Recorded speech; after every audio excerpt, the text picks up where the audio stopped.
Human creates prototype visor for blind. Alien girl. Unknowingly starting a war between faith and truth.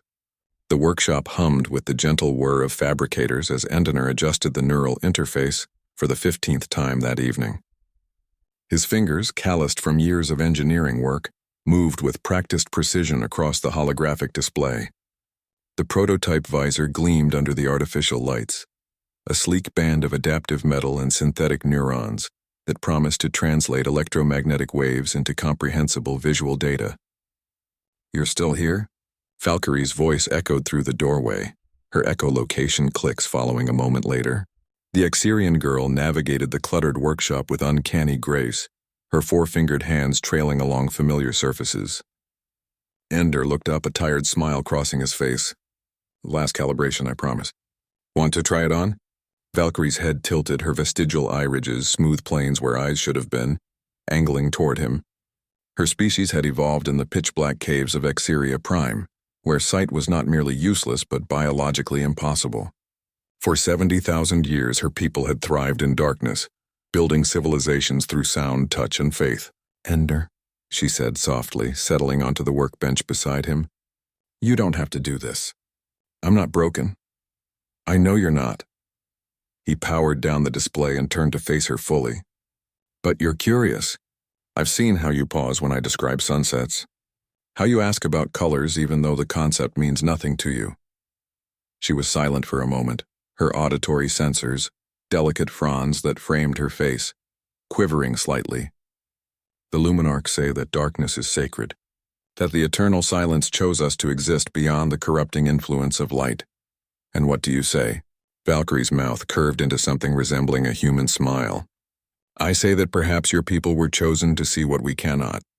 Maybe that's not corruption. Maybe that's complementary." Ender held up the visor. "Then let's find out."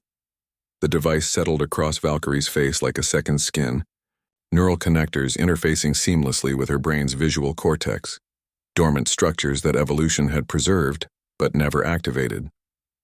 Ender held his breath as the visor initialized, watching streams of data flow across his monitor.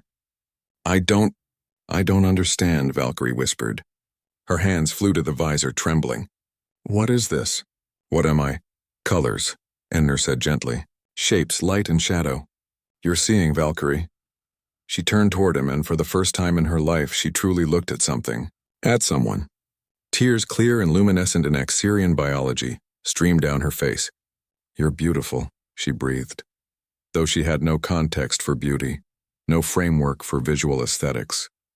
Yet something primal in her awakened mind understood. Everything is beautiful. They spent hours that night as Ender introduced her to sight. The red of emergency lighting, the blue glow of thruster cores, the yellow warmth of Sol streaming through the station's viewports. Valkyrie absorbed it all with the hunger of someone discovering a sense they'd been told couldn't exist. But they weren't alone in the cosmos. The first transmission arrived 3 days later. The Luminarch Council, the theocratic body that governed Exeria Prime and its colonies, had learned of the visor. To them, it wasn't innovation, it was heresy. "They're calling it the corruption device," Valkyrie said, her voice hollow as she listened to the broadcast through her translator. The visor rested on the table between them, suddenly feeling heavier than its physical weight. "They say you're trying to destroy what makes us Exerian, that humans seek to remake us in their image." Ender's jaw tightened. "That's not. I was just trying to help you." "I know."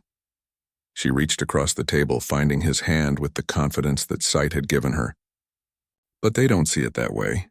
The Luminarchs have maintained power for millennia by controlling the narrative of our existence. If Exerians can see, if we can perceive the universe beyond our sacred darkness, their entire theology collapses."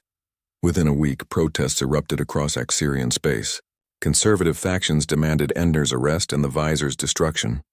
Progressive movements, young Exerians who'd grown up among humans and other species, rallied in support of sensory liberation. What had begun as one engineer's gift to a friend metastasized into an existential crisis for an entire civilization. The Luminarch Council issued an ultimatum: surrender the visor technology and cease all research, or face economic and diplomatic sanctions. The human delegation tried to negotiate, but the council was immovable. Faith, they declared, was non-negotiable. Then the separatist fleet mobilized. Ender watched the news feeds in horror as Xerian destroyers, crewed by religious extremists, blockaded human trading routes. 3 cargo vessels were seized. A research station was boarded. No one had died yet, but the galaxy held its breath. "This is my fault," he said, slumping into his chair. "I built something without considering the consequences. I thought I was giving you a gift, but I started a war." Valkyrie, wearing the visor that had become the symbol of a divided species, knelt beside him. Through her new eyes, she saw the guilt etched into his features, the burden of unintended consequences weighing him down. "No," she said firmly. "You gave me choice. The Luminarchs are fighting because they fear choice. They've ruled by insisting there's only one way to be Xerian, one sacred path. But you showed me there are many paths, many ways to experience existence. People are going to die, Valkyrie. People were already dying," she countered. "Dying spiritually, intellectually, trapped in enforced ignorance. What you created isn't a weapon, it's a question. And questions are always dangerous to those who claim absolute truth."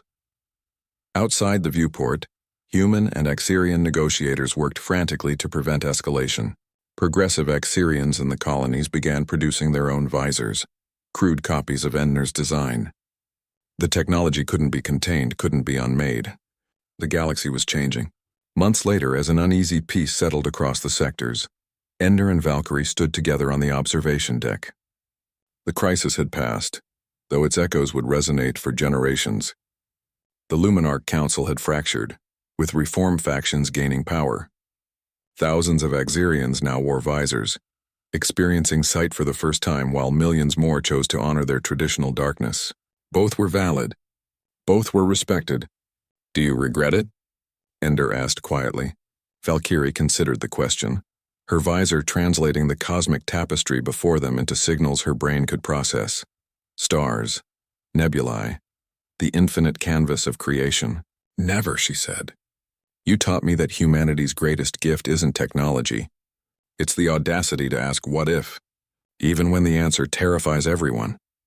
She turned to him, seeing and being seen, 2 beings from different worlds united by curiosity and courage. "That's why humanity will always matter," Valkyrie continued. "You don't accept the universe as it is. You imagine what it could be, and sometimes that imagination changes everything." In the darkness of space, a new light had been kindled, not to replace the old ways, but to illuminate new possibilities, and the galaxy would never be the same.